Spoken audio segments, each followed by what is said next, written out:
어떤 한 나라의 사람이 범죄를 저지른다면 그 나라가 아닌 그 사람을 싫어하죠. 그리고 놀랍게도 우리나라보다 더 중국을 싫어하는 나라가 존재하는데 그곳은 바로 몽골입니다. 우리나라를 가장 좋아하는 나라 중 한 곳인 몽골은 대한민국 사람보다 오히려 중국을 더 싫어하고 있습니다. 실제로 몽골을 여행하다 보면 종종 떠나고 싶은 생각이 들 정도로 무심하고 때론 무례하며 기분 나쁘다는 것을 경험할 수 있습니다. 특히나 외모로 봤을 때 중국인과 구분이 쉽지 않은 한국인이 자주 중국인으로 오해를 받기도 합니다. 몽골을 여행한 외국인들이 쓴 글에서 이런 상황을 겪은 사례가 여러 번 소개되어 큰 화제가 되기도 했습니다. 한 예로 구독자 약 100만 명을 가진 중국인 여행 유튜버가 몽골을 여행하며 그 경험을 공유한 적이 있는데 그는 혼자 있을 때를 제외하고는 누군가와 대화를 할 때 사실을 숨겼다고 합니다. 중국과 일본, 한국 중 어느 나라를 좋아하는지 묻는 질문에 대한 대답도 몽골인들은 종종 회피하거나 불편해하는 경우가 많았다고 합니다. 이러한 반응은 몽골이 전 세계에서 가장 한국화되었다는 이야기를 뒷받침하는 듯 보입니다.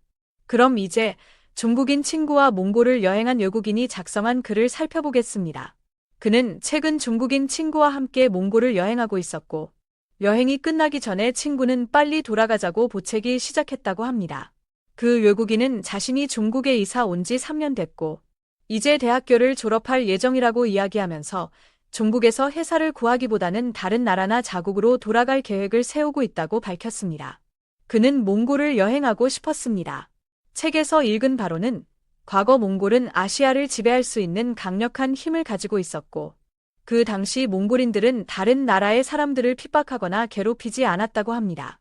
일본은 힘으로 나라를 정복하여 괴롭혔지만, 몽골은 상대국들을 자유롭게 풀어줬다고 하죠. 그는 이러한 몽골에 큰 흥미를 갖고 여행을 떠나기로 결심했습니다. 하지만 친구는 몽골을 너무 싫어하게 되었습니다. 더 정확히 말하면 몽골인들이 중국을 너무 싫어했기 때문이었습니다. 친구는 이것을 예상하지 못했던 것 같았고 여러 사건들을 겪은 후 결국 자신을 중국인이 아닌 한국인으로 소개하게 되었습니다. 몽골에 도착한 그들은 밖을 돌아다니던 중 몽골인들이 친구에게 혹시 중국인이냐고 묻는 상황을 겪었습니다. 친구는 거리낌 없이 그렇다고 대답했는데 몽골인들의 표정은 곧바로 일그러졌습니다. 한 번은 몽골인 중 한 명이 친구에게 너가 왜 이 땅을 밟고 있냐? 며 매우 불쾌한 반응을 보였고 이에 따라 여행 계획을 몽골인들이 적은 지역을 피할 수밖에 없었습니다. 그는 친구에게 차라리 중국인이라는 사실을 숨기자고 제안했고 친구는 큰 충격을 받으면서도 별다른 거부감 없이 그 제안을 받아들였다고 합니다. 그래서 그들은 부랴부랴 한국 여권과 비슷한 외모의 문서들을 준비해 다니기로 했습니다.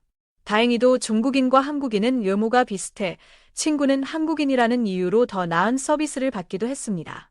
이 경험을 통해 그는 몽골인들이 한국인을 좋아하는 것인지 아니면 중국인을 싫어하는 것인지 궁금해졌습니다.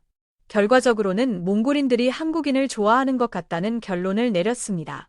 그러나 그는 이러한 상황이 잘못된 것임을 인지하고 있었고 이를 이해하고 인정할 필요가 있다고 말했습니다.